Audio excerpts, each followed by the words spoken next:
दोस्तों, क्या आप चमत्कार में विश्वास करते हैं? अगर नहीं तो आज की वीडियो देखने के बाद आपका दिमाग बदल जाएगा। वीडियो पूरी देखना क्योंकि सच में दिल पिघला देने वाली ये कहानी है। एक 4 साल का बच्चा जिसका नाम सारू था, जो कि दक्षिणी भारत के किसी छोटे से गांव में रहा करता था।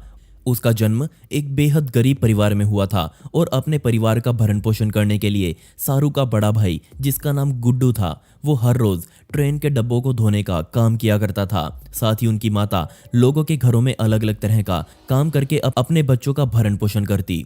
बेशक ये बिल्कुल भी आसान काम नहीं था। एक दिन उनकी माता को रात के समय काम पर जाना पड़ा, जिसके बाद बड़े भाई गुड्डू का काम था कि वो सारू को सुलाकर अपने काम पर चला जाए। उसे भी रात में ही अपने काम पर निकलना था।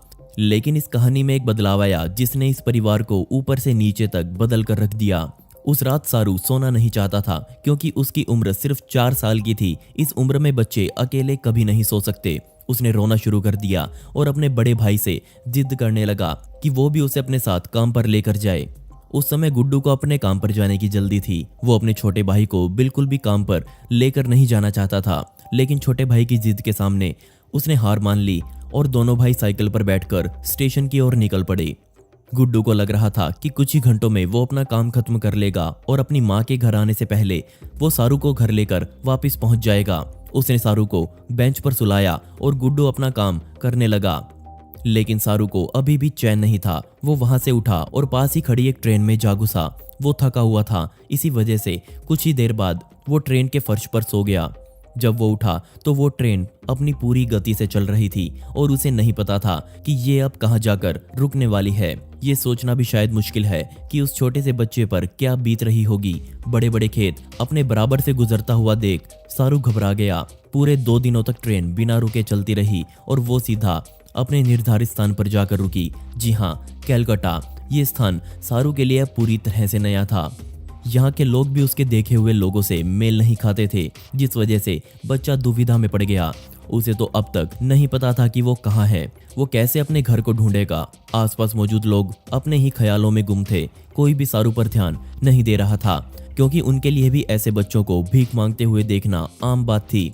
पूरा दिन सारू इधर उधर घूमता रहा और सड़क किनारे सोकर रात बिता डाली। कुछ और दिन उसके यही बीते और मुझे लगता है कि यहाँ आपको ये बताने की जरूरत नहीं है कि बेघर बच्चों के साथ ऐसे शहरों में क्या किया जाता है।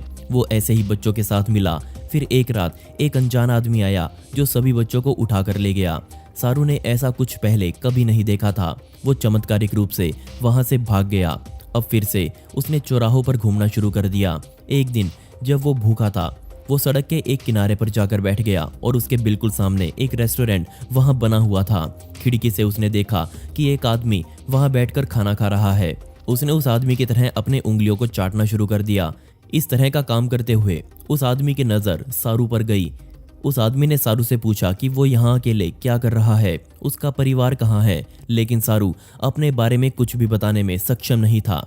इसके बाद वो आदमी सारू को एक अनाथालय लेकर पहुंचा। उसके माता पिता को ढूंढ पाना लगभग नामुमकिन था, क्योंकि उसे पढ़ना लिखना नहीं आता था।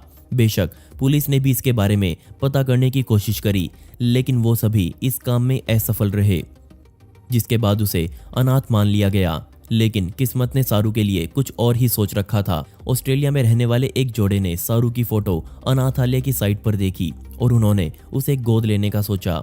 उन्होंने सारू की कागजी कार्रवाई करी और उसे अपने साथ ऑस्ट्रेलिया ले आए। समुद्र पार अब सारू के पास अपना घर था, अच्छा खाना था और वो माता पिता थे जो उसका अच्छे से ध्यान रखते थे।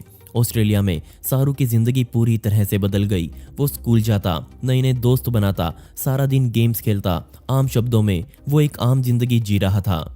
समय बीता, उसने स्कूल पास कर लिया और उसका दाखिला कॉलेज में हुआ। उसके पास अपनी खुद की एक गाड़ी भी थी। लेकिन इन सब के बीच अभी भी उसके दिल में पुरानी यादें थी जो उसके असली माता पिता और भाई की थी।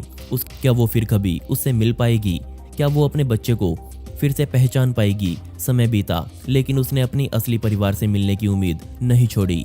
कॉलेज में पढ़ते हुए उसे गूगल अर्थ की जानकारी हो चुकी थी। वो घंटों उस पर बैठकर इंडिया का नक्शा देखता और अपने गांव से मिलता जुलता कुछ ढूंढ रहा था। उसने खुद बताया कि दिन में लगभग 10 घंटे वो इस तरह से अपने लैपटॉप पर लगा रहता। इस तरह से पूरा 1 साल उसने ये काम किया।